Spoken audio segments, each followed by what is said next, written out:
히브리서 5장 11절입니다. 이제 오늘 이 말씀 5장 11절로 14절 그리고 6장 1절로 8절 이것은 이제 말씀의 초보에서 벗어나서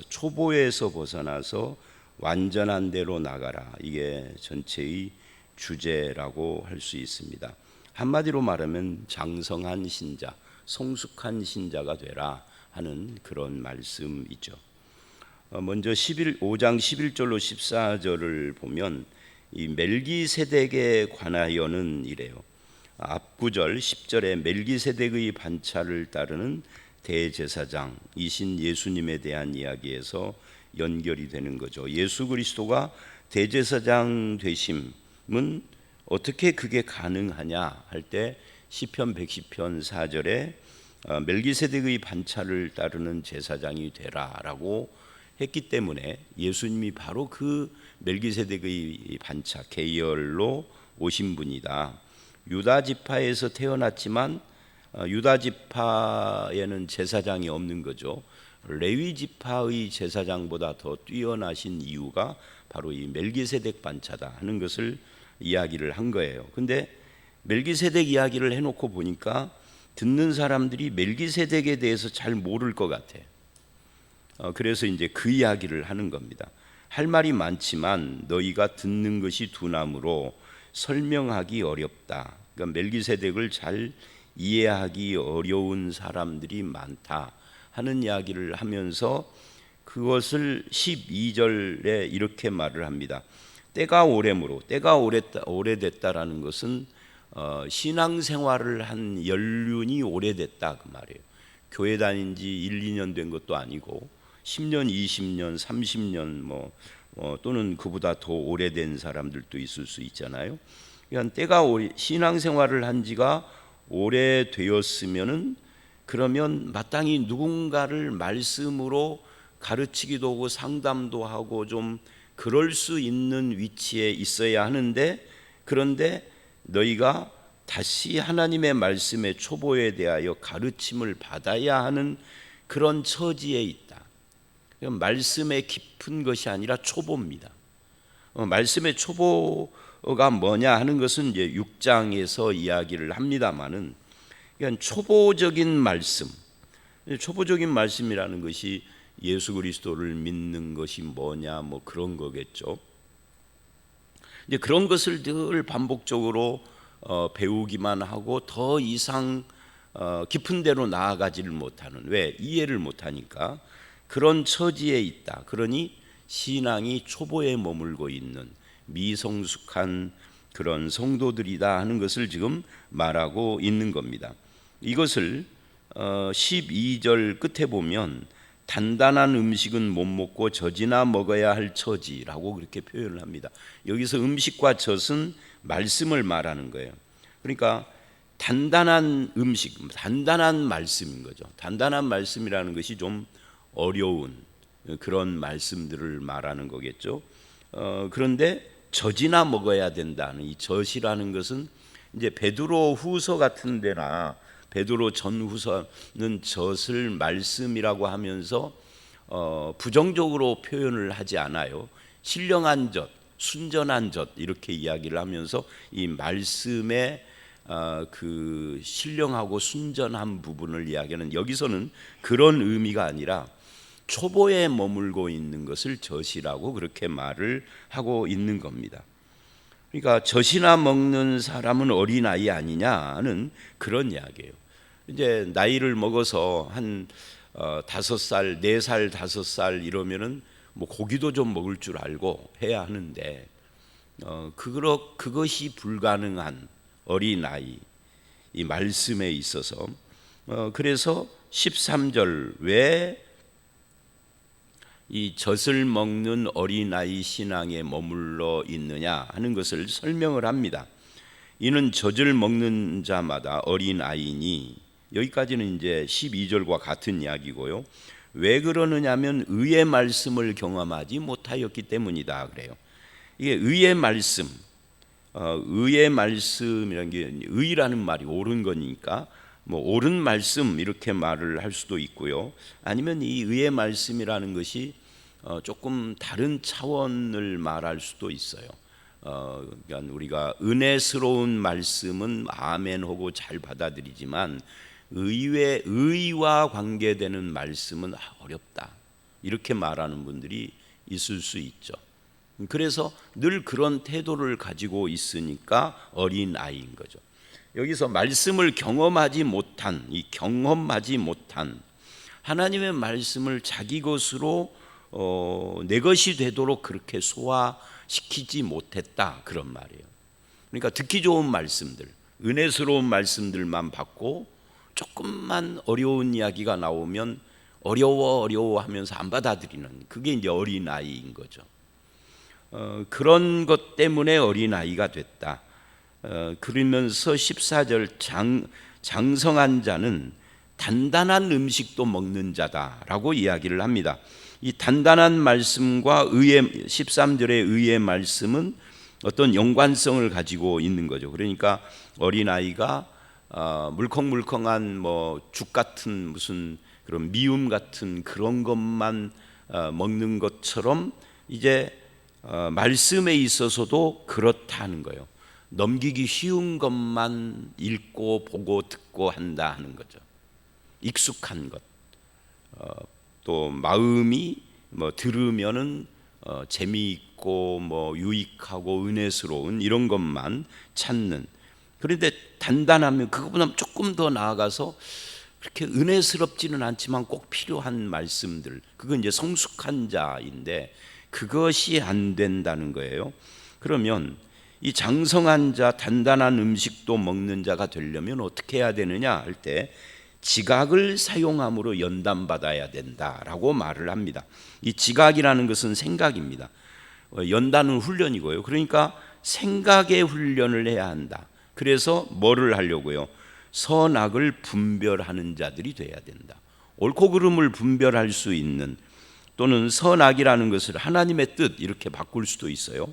하나님의 뜻을 잘 분별하고 선택할 수, 그러려면 생각, 말씀 앞에 생각하는 훈련을 해야 한다. 쉬운 말씀만 찾고 남이 먹여주는 듣기 좋은 이야기만 듣고 하면은 예수를 40년을 믿어도 어린 아이인 거예요. 근데 그렇지 않고 하나님의 말씀을 생각을 통하여 연단하고 하나님의 뜻을 분별하면 예수 믿은 지 5년도 안 돼도 그래도 성숙한 신자가 될 수 있는 거죠. 뭐 5년까지 갈 것도 없어요. 한 3년만 예수 믿어도 성숙할 수 있어요. 그래서 이런 부분에 있어서 이제 이 11절로 14절은 결국은 말씀과 생각, 그리고 내 것으로 받아들이고 분별함, 이런 것들이 주된 내용입니다. 그것을 멜기세덱과 연결해서 설명을 한 게, 멜기세덱 이야기가 나온 김에 저자의 마음속에 있던 것들을 이렇게 표현을 한 거죠. 그런 의미에서 우리는 우리 자신을 돌아봐야 합니다. 나는 하나님의 말씀 앞에서 어떤 태도를 가지고 있는가? 조금만 어려우면은 그냥 듣기가 힘든 그런 상태는 아닌가? 이게 초신자라고 하면은 이해가 되는데 초신자가 아닌데도 그러고 있다면 내가 어린아이 신앙이구나, 좀 더 생각하는 훈련을 해야 되겠다. 혼자 묵상하는 생각이 아닙니다. 기독교는 말씀을 읽고 말씀을 생각하는 훈련이어야 돼요. 혼자 하는 명상류의 생각은 별로 유익하지 않아요. 그건 기독교적인 모습이 아닙니다. 하나님의 말씀을 놓고 묵상하고 그걸로 생각하는, 생각만 하고 끝나면 안 되죠. 그것을 내 것으로 받아서 소화하는, 분별하는 데까지. 그리고 우리가 성경 공부를 하고 하는 것은 바로 그런 분별의 힘을 키워주기 위해서 하는 거거든요. 어떤 분들은 뭐 목사님 저는 성경 공부할 때는 괜찮은데요, 끝나고 나면 다 잊어버려요. 그래서 제가 농담으로 다 기억하면 안 돼요, 목사 밥벌이 떨어져요 하고 농담을 하는데, 성경 공부는 외우라고 하는 게 아닙니다. 암송은 외우라고 하는 거지만 외우라고가 아니라 생각의 힘을 키워서 언제든지 말씀을 보거나 아니면 누구의 이야기를 듣거나 책이나 TV나 뭐를 접하여도 성경적 기초를 가지고 근거를 가지고 분별할 수 있도록. 근데 그런 분들이 이런 말을 해요. 다 잊어버리는데 어디서 누가 무슨 말을 하면 저거는 아닌 것 같은데 하는 그런 생각이 든대. 그게 성경 공부를 해야 하는 이유인 거죠. 그 전에는 그게 옳은지 이게 옳은지 알 수가 없어서 맨날 흔들렸는데 이제는 저거 성경적이구나, 저건 성경적인 것이 아닌 것 같은데 라고 하는 것이 분별이 되는 거예요. 여기서 분별이 그런 거죠. 말씀의 생각 훈련을 통해서 분별하는 자가 돼야 된다. 하나님의 뜻과 선악을 그래야 된다. 여러분은 어떠십니까? 이 6장 1절서부터 사실은 6장은 20절까지 쭉 이어지는 말씀인데 아마 매일 성경이 분량상 8절로 끄는 것 같아요. 이 6장 1절을 보면 그러므로 그래요. 그러니까 5장하고 연결이 된다는 이야기겠죠. 우리가 그리스도의 도의 초보를 버리고 이렇게 이야기를 합니다. 그리스도 도의 초보를 버리고. 여러분, 초보라는 말이 헬라어로 이게 시작, 출발이라는 뜻이에요. 우리 신앙의 시작 지점, 그것을 버려야 하는 걸까요? 여기서 버리고 그랬는데 이게 초보는 버려야 하는 건가? 라고 하는 질문을 해봐야 합니다. 여기서 도의 초보를 버리고 라고 한 것은 그것을 버려버려라 라는 뜻이 아니라 거기에 머물지 말아라 하는 뜻입니다. 왜? 초보는 그것을 딛고 그 다음 단계로 올라가기 위한 디딤돌로 쓰는 것이지 초보에서 머물기 위하여서 초보를 배우는 건 아니에요. 그래서 이게 버리고라는 말은 버려버려라가 아닙니다. 거기에 머물지 말고라는 거예요. 거기서부터 더 나은 대로, 더 나은 데가 어디냐면 2절 끝에 완전한 대로예요. 완전한 대로 나아가야 된다. 근데 이 완전이라는 말이 장성함, 성숙함이에요. 그러니까 초보에서 성숙으로 나가야 된다. 그러려면 초보에서 머물지 말아야 된다. 그 초보를 벗어나야 된다 라고 하는 이야기고, 그 다음에 2절에 보면은 교훈의 털을 다시 닦지 말고, 이 말은 뭐냐면 초보를 버리고 오고 같은 이야기인데, 이 터라는 것이 초보하고 비슷한 거잖아요. 집을 짓는데 터를 한번 닦아 놓으면 그 다음에는 거기다 공구리를 치고 뼈대를 올리고 뭐 공사를 해야 하는데, 어제도 터를 닦았는데 오늘 또 포크레인 데리고 가서 또 터 닦고 내일 또 모레도, 한 달이 지났는데도 터 닦고 있고 1년이 지났는데도 터 닦고 있으면 웃기는 거잖아요. 그러면 안 된다. 신앙도 터만 닦으면 안 된다. 터는 아주 중요하지만 거기 머물면 안 된다.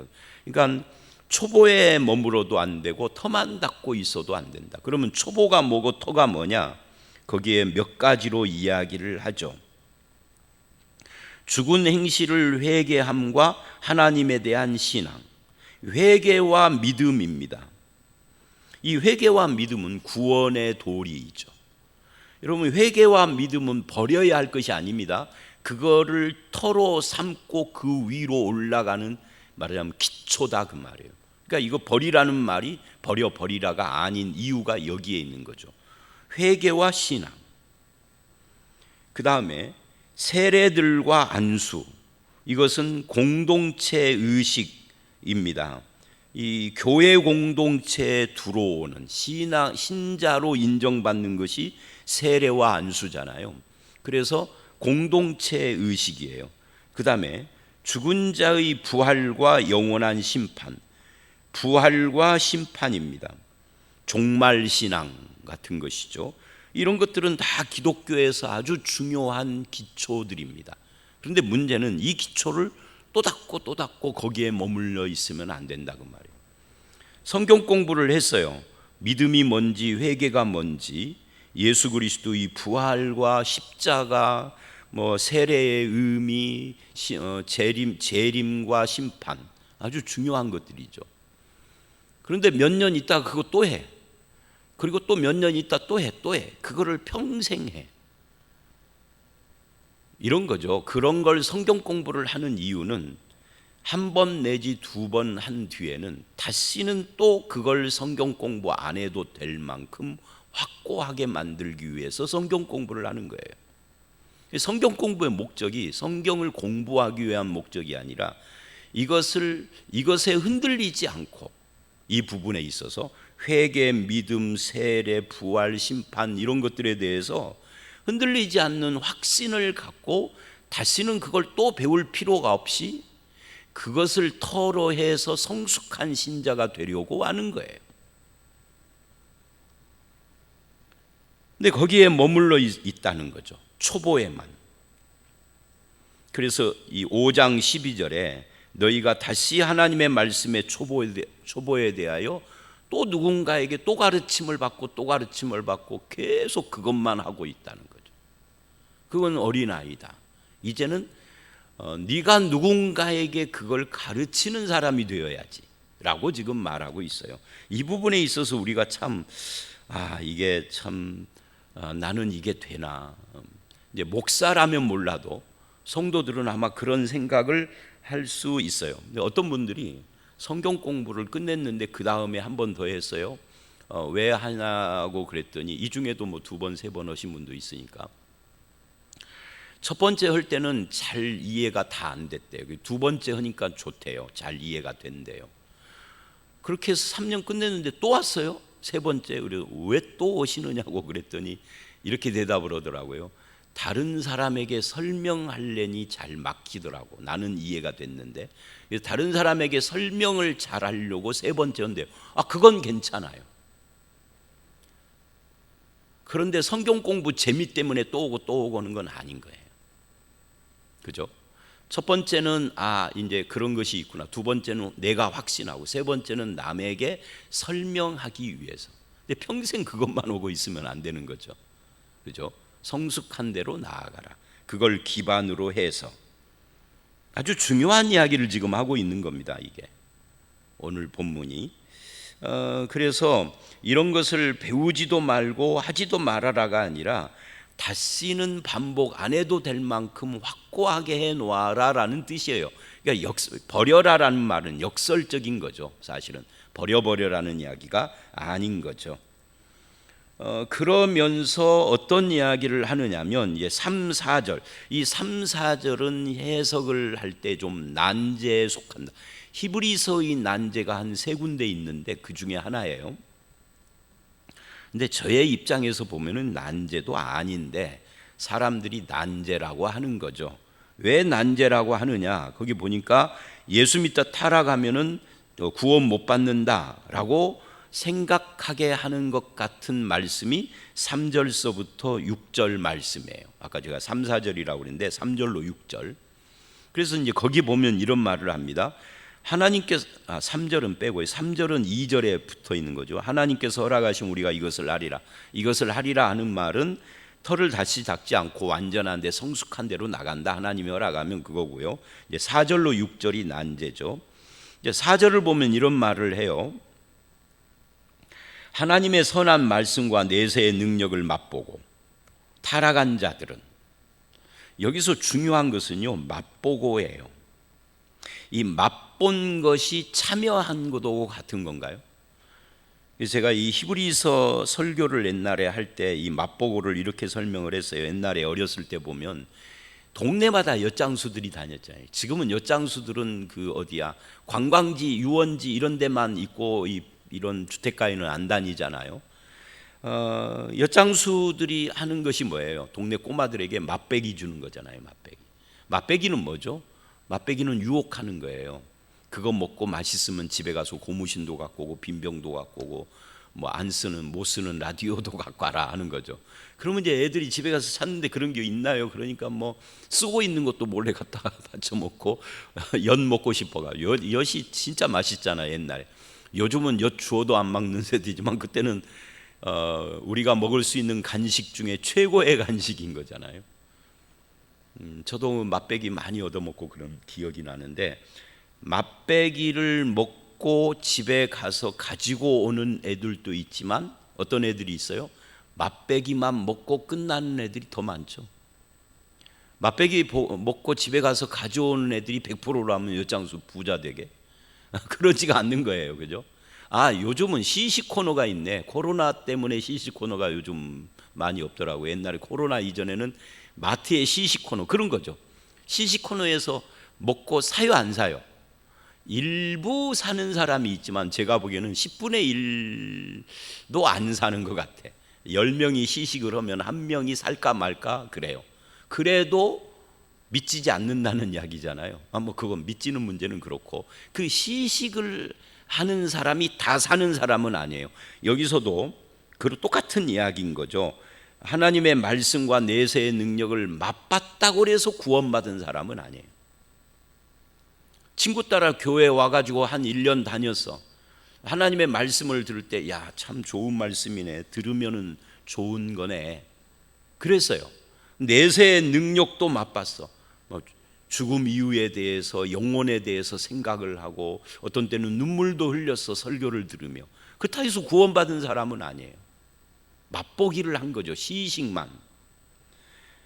그리고 타락한 자들, 그리고 한 1년 2년 다니더니 교회 안 보여. 그 데리고 온 친구에게 왜 그 친구는 안 보여? 라고 했더니 뭐 그 친구가 교회가 좋긴 좋은데 가정의 반대도 있고 뭐 어쩌고 하면서 안 믿는다라는 이야기죠. 할 수 없는 거죠. 근데 그렇게 타락한 자들은 그 다음이 이제 어려운 이야기죠. 다시 새롭게 하여 회개할 수 없나니 그래요. 자, 그러면 이 말씀은 한번 교회에 와서 은혜를 체험을 했다가 타락하면은 절대 구원 못 받는다는 말일까? 아까 도의 초보를 버리고가 버려버려라가 아닌 것처럼 글이라는 것은 잘 생각해야 할 이면이 있는 거예요. 이것에 대한 확실한 해석은 7, 8절이 나옵니다만은 거기 가기 전에 이제 이 4, 5, 6절 안에서만 생각을 해보자는 거죠. 타락한 자들은 다시 새롭게 하여 회개할 수 없다라는 것이 과연 교회 왔다가 안 나오게 된 사람들은 구원 못 받는다는 이야기인가? 그러면 이제 우리가 이렇게 한번 생각을 해봐요. 이제 말씀은 그렇다 치고 현실 속에서 자, 그렇게 해서 한 1, 2년 다니다가 뭐 가정의 반대 때문에 우리 어머니 아버지가 또는 남편이 뭐 누가 어쩌고 해서 예수 믿기가 어려워서 나는 안 믿을래 라고 하고 교회를 안 나온 사람이 그걸로 끝일까요?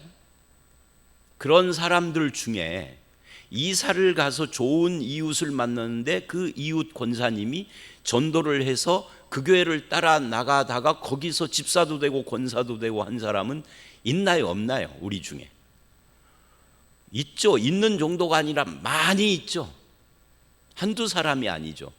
아니, 구원 못 받는다고 했는데 현실적으로는 있네. 혹시 여러분들은 어떠세요? 교회를 처음 믿을 때부터 지금까지 한 번도 튕겨 안 나가고 쭉 믿었습니까? 아니면 나갔다 왔다 한두 번씩 했습니까? 저는 중간에 한 1년 정도 쉰 적이 있는데 그럼 좀 구원 못 받았나? 한 1년 정도 쉬었는데 어떻게 목사가 됐지? 여러분은 어떠신가요? 이게 현실적으로도 안 맞는 말이에요. 근데 본문에서도 이렇게 해석하면 안 되는 거예요. 왜냐하면 7, 8절이 있기 때문이에요. 그건 조금 이따 보기로 하고요. 그 다음에 이래요. 6절에 이는 왜 다시 새롭게 회개할 수 없다라는 이유가 뭐냐 하는 거죠. 이유를 말하는 겁니다. 이는 그들이 하나님의 아들을 다시 십자가에 못 박아 드러내놓고 욕되게 함이라. 그러니까 하나님의 아들을 십자가에 못 박았다 하는 말은 하나님의 아들을 부정했다 하는 이야기죠. 십자가에 못 박으신 예수를 부정함으로 그 죄를 짊어지신 예수님을 거부함으로 다시 우리 죄를 위하여 십자가에 못 박은 것처럼 돼버렸다. 이 불가능한 이야기인 거죠. 그래서 예수를 부인했다 하는 말이에요, 이게. 그러면 예수를 부인하면은 다른 방법으로 구원이 가능한가요? 불가능한가요? 불가능하죠. 예수 그리스도 이외에 다른 길은 없어요. 그런 의미에서 새롭게 하여 회개할 길이 없다 말한 거예요. 내가 예수는 부정했지만 신은 믿어. 그렇게는 안 되는 거예요. 예수 그리스도와 신 하나님은 같은 거지 예수는 부정하고 신은 믿는다라고 하는 것은 말이 안 되는 이야기예요. 근데 그런 사람들이 있어요. 아, 신은 믿지라고. 신에게 기도한다 그러고. 누구의 이름으로 기도해요? 예수님의 이름으로 해야 하는데 그거는 불법인 거죠. 그래서 이 6절 말씀은 결국은 이런 이야기예요. 예수 그리스도를 부정하면 예수님 이외에 다른 회개의 길은 없다. 그게 6절 이야기입니다. 예수님만이 새롭게 하는 유일한 길이다. 그래서 타락한 자도 예수 그리스도를 받아들이고 그 이름으로 회개하면 구원받을 수 있죠. 얼마든지. 근데 이제 여기서 말하는 것은 예수 그리스도 외에 다른 길이 있느냐에 대하여서 없다라는 이야기를 이렇게 한 겁니다. 근데 이제 이렇게 해석을 했지만 그래도 뭔가 좀 찜찜한 면이 있죠.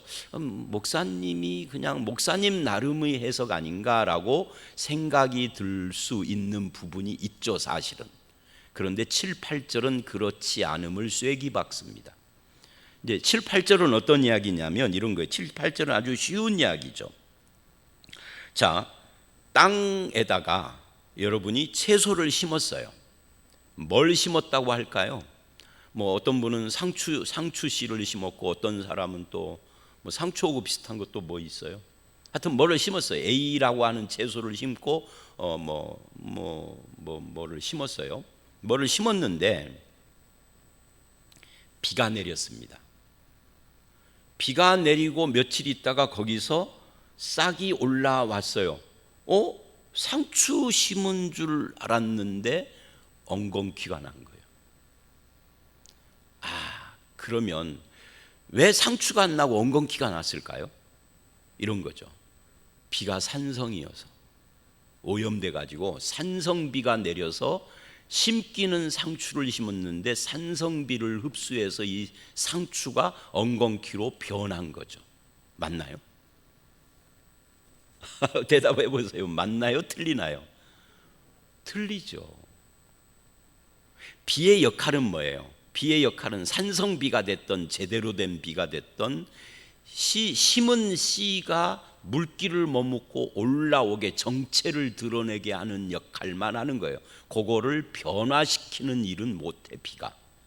그러니까 비가 내리기 전에는 내가 상추 심었어 라고 생각을 했는데 알고 보니까 상추가 아닌 다른 거 심었던 것을 비가 와가지고 정체를 드러낸 거죠. 그 이야기가 7, 8절이에요. 그러니까 이게 무슨 말이에요? 결국은 신앙이 참이냐 아니냐를 그 사람이 어떻게 반응하느냐로 드러냈다는 거잖아요. 그러니까 이 7, 8절은 4절로 6절 한번 비침을 받고 은사를 맛보고 성령에 참여하는 자가 여기서 맛보고 참여하고 하는 이 이야기들, 이게 맛배기를 하고 와서 엿을 사 먹었느냐 안 사 먹었느냐 하는 문제의 정체를 드러내는 거예요. 그러니까 더 쉽게 말하면 이런 거죠. 한 사람이 어떤 A와 B가 있는데 한 사람은 한 2, 3년 교회를 다니다가 타락하고 다시는 안 돌아와. 그러면 구원받았던 사람이 구원 취소된 거냐 아니면 원래 땅에 심었던 것이 상추가 아님을 드러냈느냐 하는 거죠. 전자예요, 후자예요? 후자라는 거예요. 원래 상추가 아니었구나 하는 것을 드러냈다 그 말이에요. 원래 믿는 자가 아니었구나 하는 것을 드러낸 거예요. 어떻게? 예수님을 부정하고 또는 이단에 빠지고 함으로써. 아니 장로님이었는데요, 전도사였는데요, 목사 사모님이었는데요. 목사 사모님이 아니라 신학 박사라 해도 그의 행실로 정체를 드러낸 거예요. 그거 이야기를 하는 겁니다. 그러니까 7, 8절을 읽어보니까 4절로 6절 말씀이 이해가 되잖아요. 그러니까 4절로 6절은 이론이라면 7, 8절은 예화인 겁니다. 그래서 설교에 예화가 왜 필요하냐면 예화를 들으면 앞에 설명한 어려운 이야기가 확 그거구나 하고 확 다가오는 거예요. 그죠? 그래서 지금 여기도 예화를 통해서 그렇게 한 거죠. 상추 예화를 통해서. 이게 원래 상추인 줄 알았더니 엉겅퀴였네, 그런 거예요. 비가 그 정체를 드러낸 것처럼 똑같다는 거예요. 하늘의 은사를 맛봤어도, 빛을 비침받고 성령에 참여해서 랄랄랄라 방언을 했어도 결국은 그의 정체는 구원받은 자가 아니었다는 거죠. 예수님 이외에는 그를 구원할 다른 길은 없는데 예수를 부정한 거 보니까 그렇다 하는 거예요. 언제까지 그래야 하는 거죠? 죽을 때까지예요. 그렇게 부정했던 사람이 한 20년 그렇게 부정하고 살던 사람이 어느 날 나이 70이 돼가지고 돌아올 수도 있어요. 우리 교회 최근에 등록하신 분들 중에도 처녀 시절에 교회를 그렇게 열심히 온 가족이 안 믿는데 혼자 열심히 믿었던 분이 시집을 가가지고 안 믿는 시댁의 분위기에 눌려서 교회를 못 다니다가 이제 60이 훨씬 넘어서 70이 가까운 세월에 다시 교회로 오신 분이 있어요. 그러니까 한번 타락하면은 구원 못 받는다는 말이 안 되는 거죠. 현실 속에서 결국 이게 정체를 드러내는 것이라는 이야기를 하고 있는 겁니다. 자, 여기까지입니다. 그래서 오늘 말씀은 뒤에 이제 어려운 이야기들은 그렇고요. 여러분, 우리가 신앙의 초보에 머물지 않고 성숙한 곳으로 가야 합니다. 성숙한 곳으로 가려면 말씀 앞에서 생각의 훈련을 받아서 분별력을 키워야 하고, 물론 이제 여기서는 그 외의 것은 말하지 않았지만 신약성경 전체적으로 보면 사랑하고 섬기고 대접하고 하는 이런 헌신적인 삶, 이런 것까지 우리가 이 성숙한 신자의 길을 걸어가는 저와 여러분들이 다 되시기를 주의 이름으로 축원합니다. 함께 기도하겠습니다. 하나님 아버지, 우리가 말씀을 듣는 것이 둔하고 또 의의 말씀을 경험하지도 못하며 지각을 사용함으로 훈련을 받아 분별하는 그런 삶을 살지 못하여 늘 초보에만 머무는 어리석은 신자가 되지 않게 하시고 이제 완전하고 성숙한 신자의 삶으로 나아가게 하시며 그렇게 열매를 맺음으로 참 구원받은 하나님의 백성이라는 것을 드러내는 그런 성도들이 다 되게 해 주시옵소서. 혹시 우리 주변에 믿다가 타락한 이들이 있습니까?